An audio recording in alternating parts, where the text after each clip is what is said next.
Nous sommes revenus de la pause. On va continuer maintenant avec la Guinée. Le troisième mandat en poche. Alpha Condé appelle à oublier le passé. Le président guinéen, 82 ans, a appelé mardi les Guinéens à oublier le passé dans son discours d'investiture prononcé en présence d'un parterre de chefs d'État africains. Plusieurs ONG accusent les forces de sécurité d'être responsables de la mort de dizaines de manifestants. La Guinée se fera avec tous les Guinéens. Le président guinéen Alpha Condé a exhorté donc chaque citoyen à oublier le passé et à se tourner vers un avenir d'unité et d'espérance. Francisco, quand Alpha Condé demande d'oublier le passé, c'est de quel passé il parle? Vous savez, les schémas sont les mêmes. Hein. Quand vous prenez la Côte d'Ivoire, vous ajoutez la Guinée, c'est la même chose. C'est la même chose qu'on a reproché à ces chefs d'État de vouloir s'incruster. Et ils ont forcé, ils ont violé la Constitution, ils ont fait des coups d'État constitutionnels. Et pire encore, ils ont eu, sous leur gouvernance, enregistré des morts, des centaines. En Côte d'Ivoire, on nous parle de 90. Et 90 c'est plus, et puis en Guinée, Conakry, ça doit être largement au-dessus. Parce que là-bas, les manifestations même avant la modification de cette constitution étaient vraiment denses. Maintenant, ils foncent tête baissée, ils foncent dans le mur, et maintenant, ils appellent les Guinéens à oublier quel passé. Je viens de dire forgive is not forget. Mais on peut pardonner, mais on ne peut pas oublier. Mais c'est ça, c'est cynique ce qu'il est en train de dire. Si par exemple quelqu'un a la jambe amputée, donc il va oublier qu'avant, il avait deux jambes. Je ne sais pas si la logique de nos chefs d'État, que ce qui est en train de se passer maintenant, où les bases de la démocratie sont galvaudées partout. On fait tout, on force, on veut faire des mandats de plus, on tue les gens, on brimade les gens, on met les opposants en prison, et après, on parle de la réconciliation, comme si la réconciliation, c'est chose facile. Eux-mêmes, ils ne sont pas arrivés à faire même la réconciliation envers eux. C'est cette peur-là même qui fait qu'ils n'arrivent même pas à quitter le pouvoir. Eux-mêmes, ils n'arrivent pas à oublier leur passé. Mais ils demandent au peuple, à la masse, d'oublier tout ce qu'on les a fait et subir comme brimade et assassinat. Et on a mis des gens dans la misère, puisque aujourd'hui la misère est devenue comment vous l'appelez, la misère aujourd'hui est devenue un moyen politique très fort où il faut maintenir la majorité de la population dans la misère, et lorsque on jette un petit morceau d'os et puis les gens courent pour aller chercher. Voilà, vous privez les gens de tout et vous leur dites d'oublier le passé, la personne devait progresser dans sa vie, n'a pas pu progresser. Les gens se trouvent orphelins parce qu'on a tué leurs parents pendant ces périodes de contestation. Et vous demandez aux gens d'oublier que leurs parents sont décédés, que leurs enfants sont décédés, qu'ils devaient être à ce stade, à cette période. Voilà, c'est la politique de Condé, par exemple, qui a fait que je n'ai pas pu progresser. Et il demande aux gens, c'est très cynique de la part de ces dirigeants que nous avons aujourd'hui à la tête de notre pays, qui n'ont foi que je ne sais pas quel Dieu ils adorent. Je ne sais pas, même si on ne doit pas parler de Dieu en science, mais quel Dieu?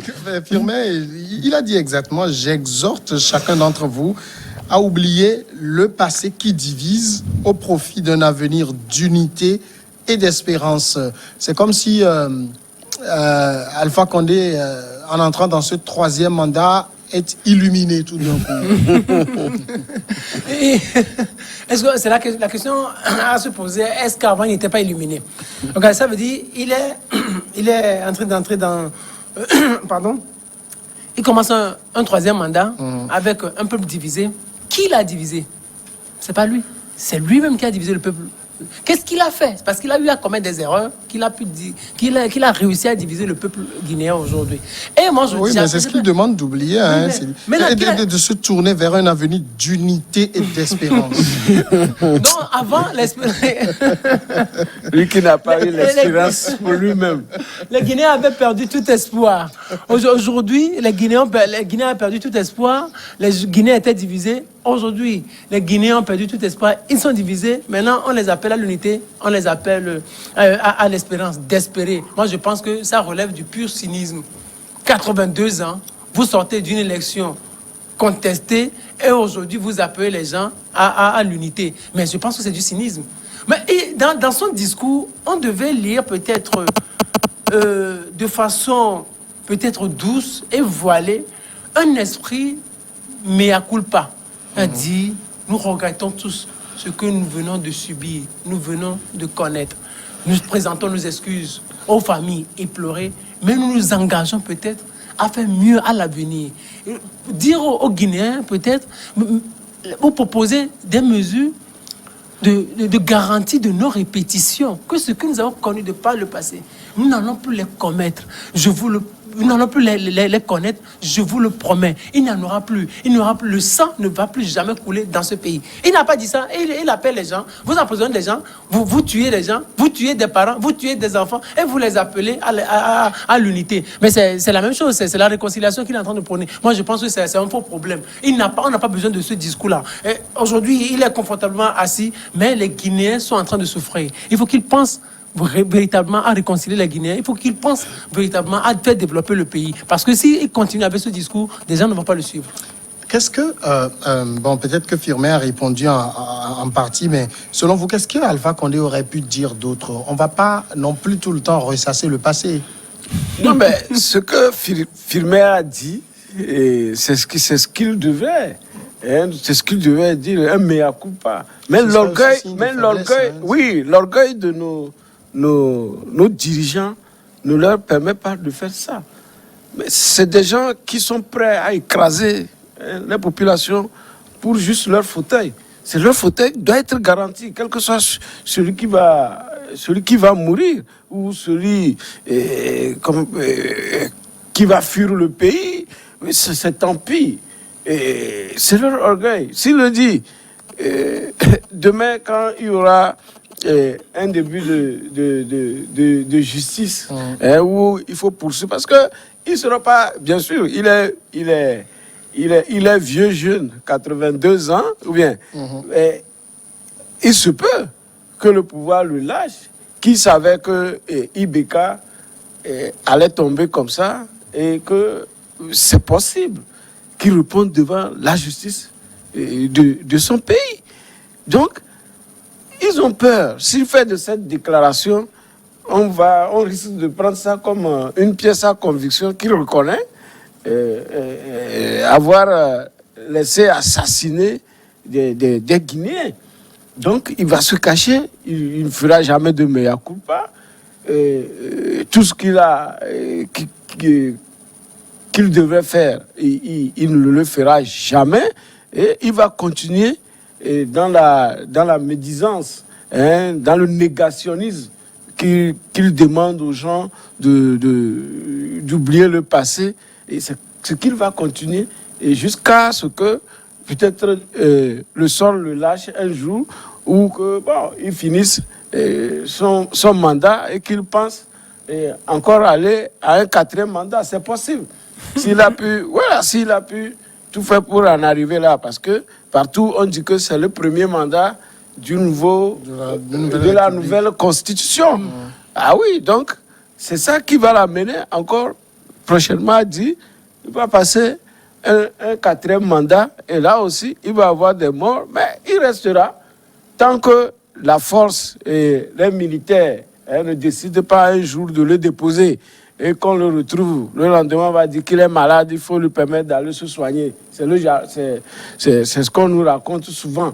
Mais dans son égoïsme actuel, il sera là, il va s'entêter et il prône la réconciliation, alors que lui-même, il ne va pas poser les bases d'une véritable réconciliation. Et ainsi va la République. Mais Alpha Condé a quand même décidé à faire les choses autrement, puisqu'il dit que nous voulons désormais gouverner autrement. Cela veut dire travailler pour les couches les plus vulnérables. Gouverner autrement, c'est servir le peuple. Les ministres et hauts fonctionnaires doivent être au service du peuple et non à leur service ou à celui de leur famille. Décidément, il fallait ce troisième mandat pour qu'il ouvre les yeux. Bien évidemment, c'est ce qu'il est en train de nous démontrer là. Mais je pense qu'il copie le Togo, mais il copie mal le Togo. Parce qu'ici, on parle maintenant de gouverner autrement.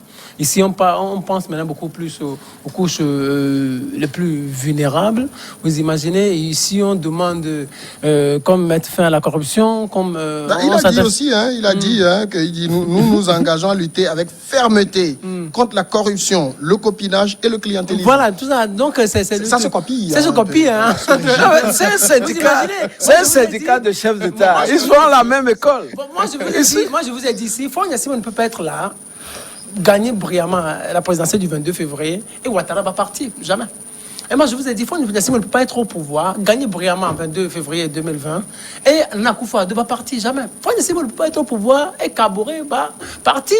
Ouattara, Condé va passer. Ce n'est pas possible. Parce que vous imaginez, Ouattara même l'a appelé, que j'appelle affectueusement notre cher doyen. Ça veut dire... Notre jeune doyen. Non, notre jeune doyen. Ça veut dire, le gars là, je ne dis pas de Faure Gnassingbé, il est là, donc très calme, intelligent, donc il manipule, il manie les choses et puis il fait des choses, il installe calmement les choses. Il n'y a pas grand bruit, peut-être il y a un petit bruit. Après, tout se calme, tout rentre dans l'ordre et les autres sont là, sont en train de le copier, ils s'en inspirent et maintenant bâtissent leur état ou leur cité. Mais ils le copient mal.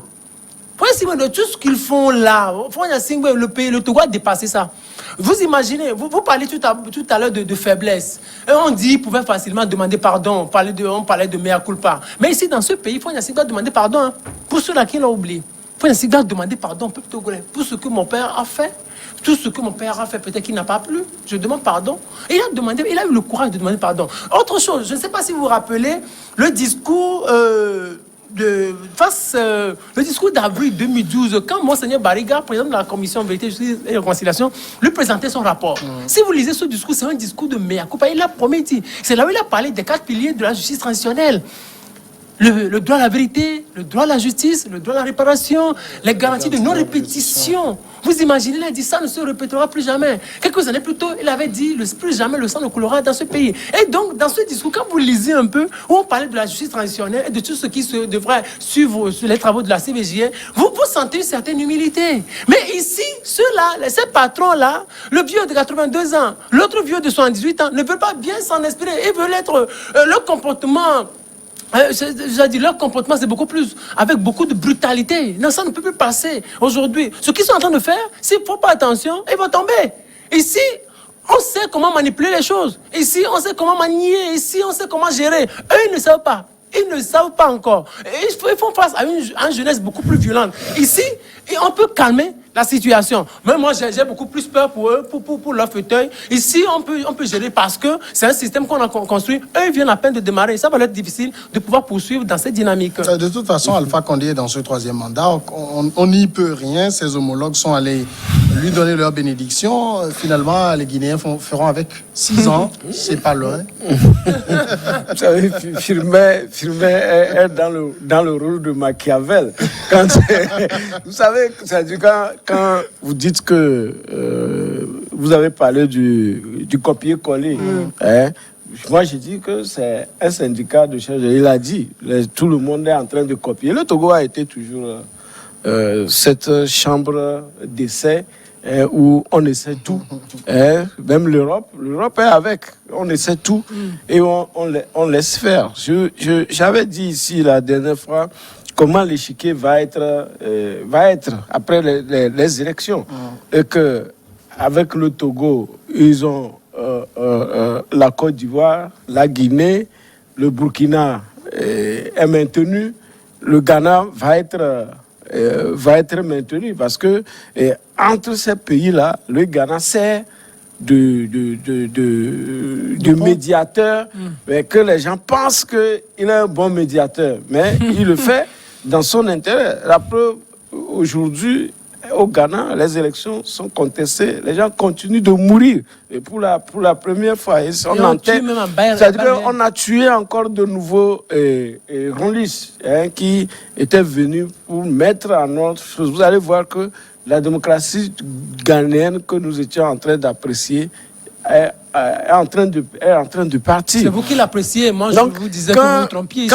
Quand vous prenez le social au Togo, aujourd'hui, les Togolais sont plus miséreux qu'avant. La réconciliation, la dernière fois, nous avons fait le débat sur la réconciliation, où les institutions ont été créées, mais ne valent rien. Notre justice n'arrive pas. C'est-à-dire que je ne sais pas ce que vous vantez tant, parce que cette façon de vanter le Togo va nous faire reculer, parce que si le chef de l'État, Faure Gnassingbé, vous écoute, il va penser qu'il fait bien. Où sont les indicateurs de ce que vous êtes... Parce que tout ça là, c'est les discours. Les chiffres sont où? Qu'est-ce qu'il dit? Quel taux dit que nous avons progressé? Mais voilà. Si vous voulez parler des chiffres, voilà. Vous avez les chiffres. Voilà, il y a des médias qui publient les chiffres, il y a des institutions internationaux qui publient des chiffres. Ces chiffres-là, je dis que je n'aime pas les agrégats. Les agrégats sont trop truqués. Alors vous voulez quels chiffres maintenant? Vous voulez fabriquer vos propres chiffres? Les agrégats sont comme ça. Réveillez-vous tous les jours quand vous vous réveillez et voyez-vous, est-ce que la démocratie là avance? Est-ce que je trouve à manger? Mon voisin trouve à manger. Quelle est la misère? On voit les chiffres, on publie les taux des enquêtes qui sont contradictoires par rapport aux réalités du terrain. Donc, il faut éviter la Guinée, tout comme la Côte d'Ivoire. Tous ces pays vont faire avec ces présidents. Ils ont la force, ils ont l'armée, ils ont l'argent du pays pour encore piller le pays. Donc, il va faire ces 6 ans. Il va faire sauf si un jour, comme le cas qui s'est passé au Mali, l'armée décide, parce que c'est l'armée, ce n'est pas le peuple qui a sorti chose là, c'est l'armée. Même le Burkina, quand Blaise Compaoré est parti, ce n'est pas le peuple, c'est l'armée. Donc, c'est ça que nous vivons. Donc, continuons de les regarder. Il faut juste savoir apaiser, parce qu'il y a assez de frustration dans ces pays. Il faut juste savoir apaiser qui n'arrive pas à le faire. Oui, apaiser en mettant les gens en prison. En mettant les gens en prison. Et on revient pour le Togo.